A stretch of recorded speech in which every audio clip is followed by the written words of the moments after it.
The speaker is Krishnamurti. That noise of a motor. He is a man who cannot be placed in a simple category like philosopher or religious leader. He is, however, one of the more challenging and creative men of our time. Born in South India in 1897 and educated in England, he has followed a singular and original path of thought free of factionalism and dogma. For the next 5 days, every morning here, we're going to have a dialogue. A dialogue means conversation between two people who are concerned about their life, about their way of living, the world about us, and serious enough to resolve their problems. And so they are investigating together through a dialogue. Dialecticism is the art of investigation, the truth of opinions. The truth of opinions. That's called dialectics. And opinions are judgments, personal evaluations, points of views, and I don't think you can find truth through those means. But perhaps if we are serious enough and concerned and committed to the investigation of our own problems, not theoretically, not in abstraction, but actually that which is happening. And two friends are talking over together about their problems, investigating and hoping thereby to resolve their problems. I hope that's clear. It's not a talk by the speaker, but together have a conversation, a friendly, not antagonistic, not opposing points of views, but together go into our problems. So that is the intention of these morning meetings here for the next 5 mornings. And I hope we will do that. Now, what shall we talk over together this morning?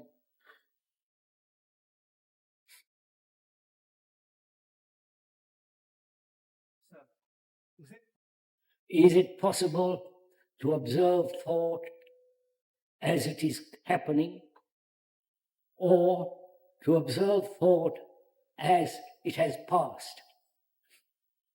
To observe what is thinking as thought arises and observe that, or investigate thought which has already happened.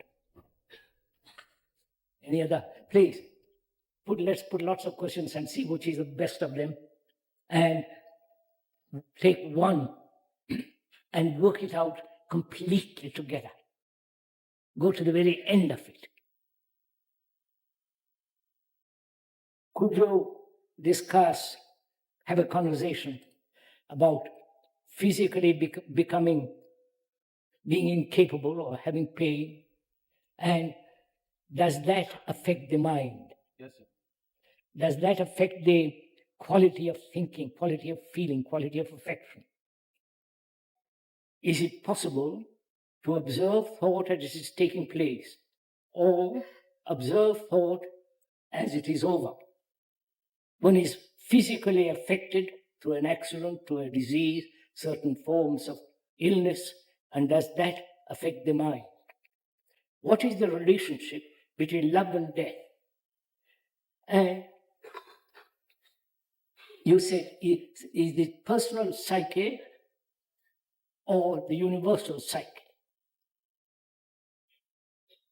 And that gentleman asked, what is the relationship between fear and dependence? Now, just to end your question, sir, which was action. Is there an action which is so totally complete that doesn't leave regrets, anxiety, pain and sorrow and all that? Now, which of these questions would you like to talk about? Together, we are going to find out if there is an action which is so whole, complete, total, that it doesn't leave a single shadow of pain, regret, grief, hurt, and all that. Right? So, what do we mean by action? Do we mean that which has been done, or that which will be done, the action in the past, or the action in the future, or the action which is now taking place? This is action. Action isn't moving from here to there physically, or taking a hammer and a nail and putting it in a wall, or driving a car. Actual action means that which is happening, right, sir? Not the action which has happened or the action which is going to happen. All this is also action. That which has happened, that which is happening, and that which will happen. Right? Right? Do we agree to this? Please. So, what is the action that has happened? What is it the result of? What is the motive of that action? What is the impetus? What is the conclusion from which an action takes place? You follow all this, or are you getting tired already?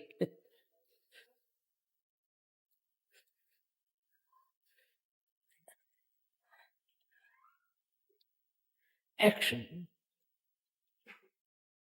has some kind of motive, pleasant or unpleasant, rewarding or pain, or under pressure, driven by various influences.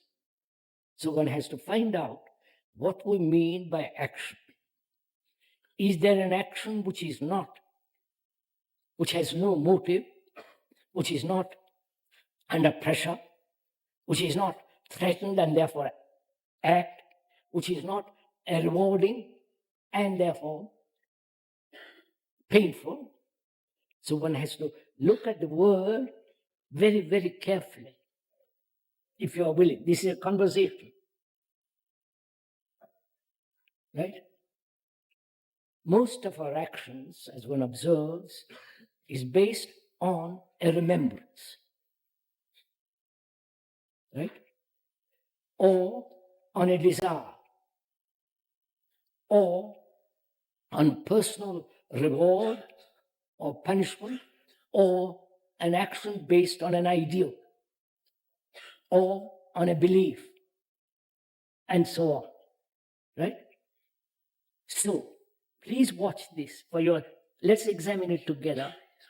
If an action is based on an ideal, on the future, that action is conforming, adjusting, or imitating the ideal. Right? Therefore,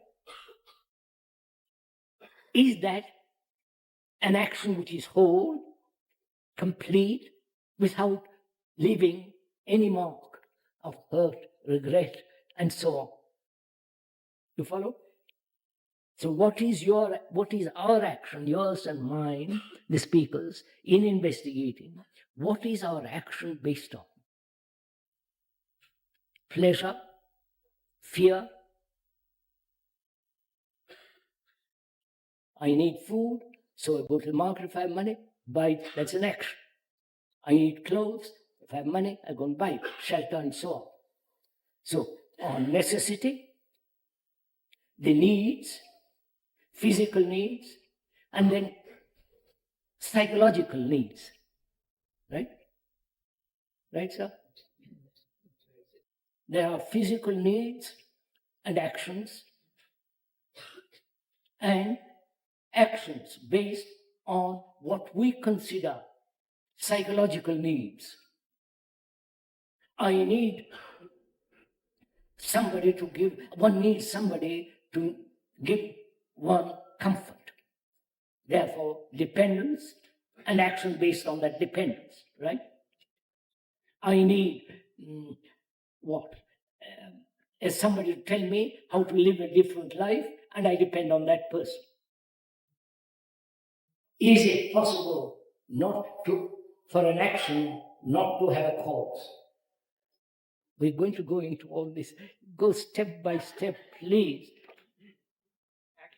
You see, when you make a statement like that is there an action without cause? You're asking a question which is hypothetical, and the answer must also be the hypothetical. But if we go step by step, slowly, examining, doing it as we are going along, then will be no theoretical problems at all. Right? So please have considered in discussion, in dialogue, don't jump to something. See what our actions are based on first. What is actually going on? Either physical needs, food, clothes, shelter, and labor required to earn the money to have those, and psychological needs. It is a fact. This is what we have. Physical as well as psychological. And action are based on these two. Right? One recognizes physical needs are absolutely necessary. Either you work, factory, digging in a ditch, teaching, carpentry, science, business, doctors, not politicians, and so on. And that is necessary. As society now is organized, we all have to work from morning till night for years and years and years. Just look at the tragedy of it. You may not like it, but it's a fact. One goes to the office, factory, whatever one doing physically to earn money, when you are from the age of 20, 15 till you are almost dying, day after day to the office, and so on and so on. That's how our society is organized. That's a fact. Do we call that action, sir, or is it reaction? Do you call that action or reaction? It is both, because I need food, and if I don't get proper amount of money, labor, I'm jealous, anxious, all the rest of it begins. Therefore, it's a reaction. So there is the physical need. Then one's actions are based on psychological needs. Is psychological needs, are they different from desire? Perhaps not. Or they are. Let's examine it. Let us first see or recognize and accept as a fact that we need, apparently man needs, human beings need. The need may be false, we'll find out. The need for psychological action based on psychological needs. That is, one needs belief, one needs certain forms of conclusions, certain opinions, points of view. You need nationality, hierarchical approach. You need all these. Please don't deny it. It's a fact for most people. You may not say, well, I don't need any psychological, I have no psychological necessities. That would be the most rare thing to say, right? So we must find out for ourselves, do we have these things as a need? Belief, opinions, judgments, conclusions, images, religious and otherwise, religious and images created by the hand and by the mind. You follow all these? Are these needs? Action comes from despair. So he said, what about an action that comes from? Huh? What about an action that comes from? So look, first let's look at ourselves, sir. What are your psychological needs, and are there actions born of those needs?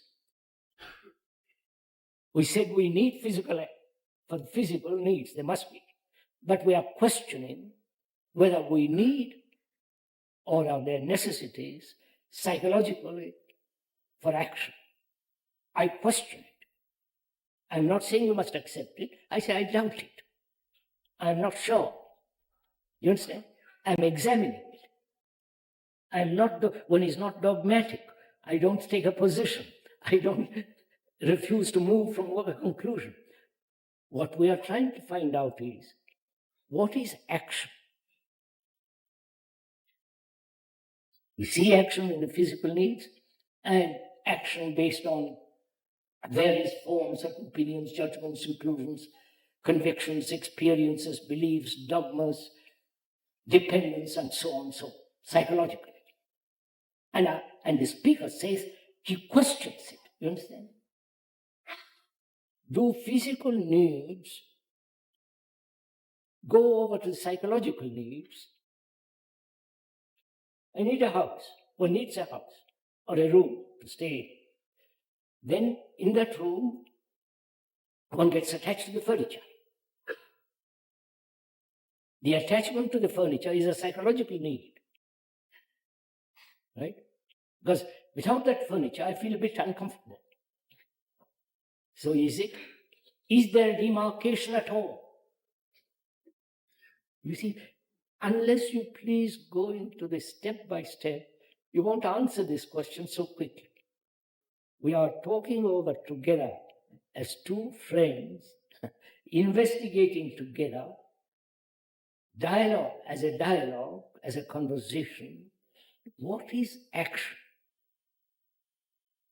We have said so far, they're the actions based on the needs, physical needs. One needs a shirt, a pair of trousers, or a dress, or this. One needs that. Unless you are nudist, then it's all right. You need to have food. And to have food, you have to work. Enough money to go to the market and so on. And you need a room, a house. But the need for a house becomes very important. One isn't satisfied with a room. One wants a beautiful room. One wants pictures in it and old antique furniture if you can afford it. Then as you have invested money in the antique furniture, in a lovely room with a lovely vase and pictures, you are attached to it. And then you say, I need those. Right? I can't live without a picture in the room. And it must be either a copy, an original, and so on, so on. That is, gradually, I begin to depend on those things. So the furniture is me.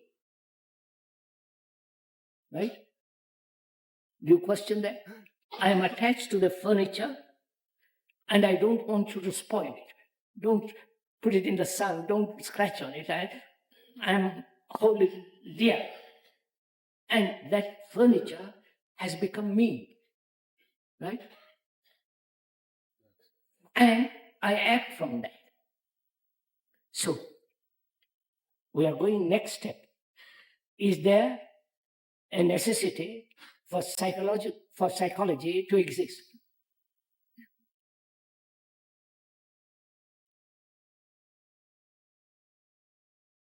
Are there psychological necessities? We say yes, it is a fact.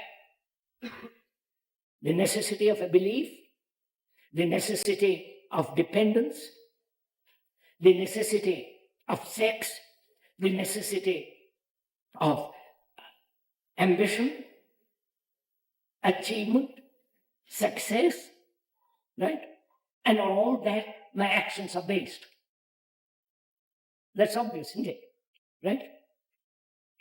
Is this all wrong? No, please look at it yourself and yourself. And one goes to India, because one feels the need for instruction, for wisdom, for knowledge, for enlightenment. because the Western world is too worldly, not interested in religion, and they go to India where there is dirt, romance, and scholar and gurus, and you go. Then you say, I need those. You follow? This is actually what is going on. So we are now questioning whether why we consider that psychologically we need things, right? That's what we are investigating. Don't go back to the physical needs. We have finished it. Now, do we need beliefs?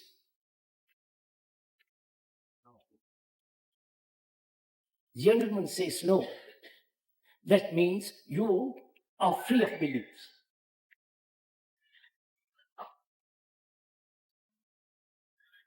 Now you see what we mean by belief.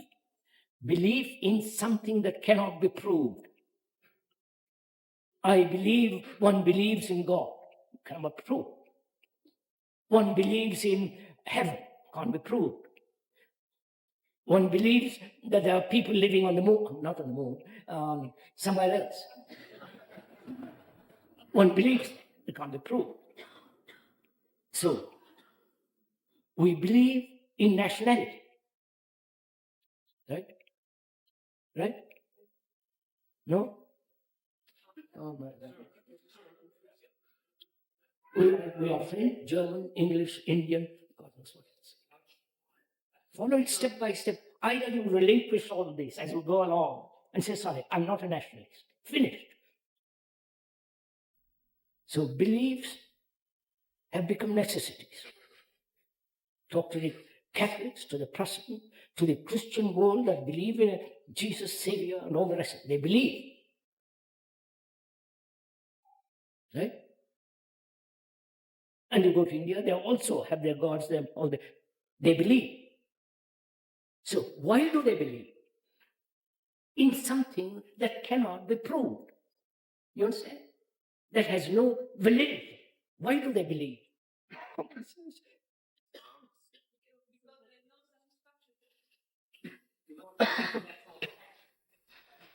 Because the gentleman said they love that kind of action. Why do they love that kind of action? Give us security to Go into it, please. You inquire into yourself. You believe, don't you? If you're honest in something or other. Or you don't believe and you go to the other extreme, which is the same. You understand? I don't believe in God, I'm an atheist. Which is, and both take a stand. You understand? You know what I mean? Take a stand. That you both remain convinced of their conclusions. So, the belief in oneself is the same thing. Belief in oneself. All right, let's take that. Belief in oneself. What is oneself? My God. What is oneself? Please, no, investigate it. Please talk it over with me. We so insecure ourselves, so we try to find security in something else, like a belief. Sir, the gentleman said, I believe in myself. So what is the thing you believe in? Idea, actual image. Just look at it, sir. Look at it, examine it. Do you believe you exist because you have a body? Yes. Do you believe in yourself because you have certain emotions, certain conclusions, certain points of view, certain way of behaving, certain idiosyncratic activities, nay, for bank account or no bank account? Because all that you believe in? You don't even, please examine it. When you say, I believe in myself, I say, what? This is a strange thing to say. What do you believe? In the knowledge that you have acquired? What is myself? Huh? What is myself? That's what I'm examining, madam. It's that gentleman is concerned about himself, his pain, his anxiety, his nervous reactions from this motor accident. He's concerned. He doesn't want theories. He doesn't want about enlightenment, all that business. He said, tell me. Right? And are you like that in that position? Not, I hope you are not an accident, but are you in that position? Say, look, I want to find out. I want to give my life to find out if there is an action which is really home, right? Are you giving your life to it? Or just sitting on the river's bank and looking the waters go by, never entering in the stream? When a body is affected by an accident, why does it enter into the psychological, mental state? Right, sir? Yes, sir.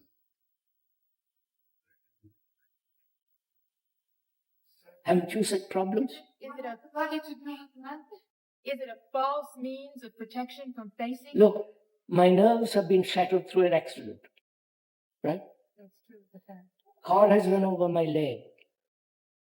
And that leg is paralyzed. I can't walk properly. And that affects my thinking. Because I can't get proper job. Right? You don't see all this. I depend on somebody to help me. So gradually, I become anxious, I become frightened, I develop nervous tics. And what am I to do? One's problem is both psychological and physical, right? Right? One is affected physically, and therefore the nervous organism has been upset, crippled, and it affects my thinking, one's feeling. And one is frightened. There's one problem, which is the result of a physical accident. And the other is, equally, one is crippled psychologically, right? Psychologically, one is crippled by belief, dogma, and all the rest of it. Dependence, attachment, fear, and so on. Now, can we see these two facts first? Not move away from that. The fact one is physically crippled and the other psychologically blunted, crippled. Now what shall we do? Or you say, I'm perfectly healthy, therefore I walk out. That's all right too. You understand? You understand what I'm saying? Are you in that position? Say, sorry, I'm not crippled physically, I'm not mentally, psychologically, affectionately, there's no ugliness, there's nothing crippled, and therefore I'm perfectly healthy. Right? That's a very rare person. So we have got these two questions. What is the action? Please follow it. What is the action with regard to the one who has had physical calamity, which is affecting his nerves and therefore his brain, his thoughts, his emotions and all the rest of it, a result of an accident, and the other, psychologically crippled and equally frightened, equally nervous, equally inhibited, equally anxious, and developing neurotic attitudes, right? Both are similar. One you think is physical, the other is psychological, but both are similar, right? Right, sir? Now, what is the action with regard to this one thing, physically affecting the nerves and the brain, and the other, crippled by tradition, crippled by belief, crippled by attachment, crippled by various pressures, job, you follow? They both come to the same thing, right? Do you see that? Please. It is though these two are not separate, they are one, right? One is physical, one is psychological. The physical brings about the psychological results, which is what has happened to most of us, which is psychologically we are crippled. Now what is the action? Right? Right, sirs? I will go into it, but we are going into it together. Not I go into it, you listen, then make an idea of it, and then pursue it. We are doing it together now.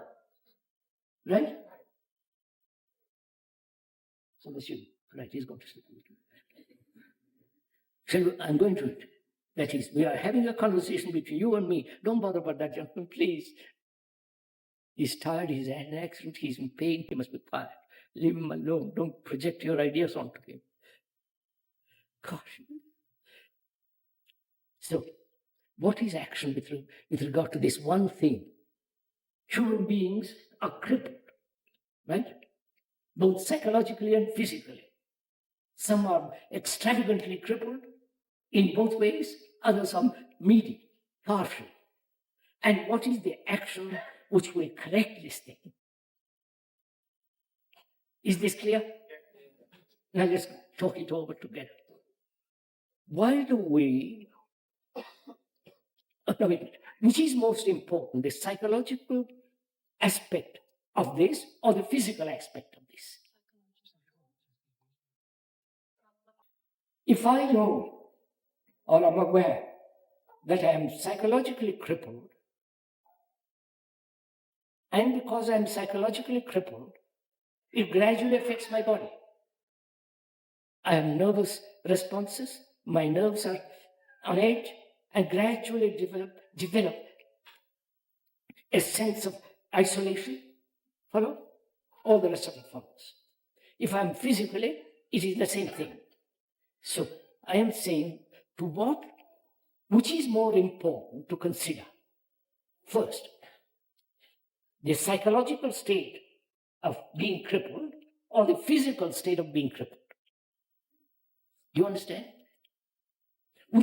To which do we give importance? I know the man, who had an accident. He said, for God's sake, don't talk to me about psychology. I'm in pain. I've had an accident. If I am physically affected, would I consider psychology? See the difficulty. I've been run over. I'm crippled. And it's affecting my mind. My mind has already been affected by society, by my family. You follow? Only this incident has added more to it. So, which is more important? I don't neglect the physical, right? I say I'll go into it first. I'll go into it after I've understood whether I'm crippled psychologically or the physical is making me crippled psychologically. So I'm investigating being psychologically crippled.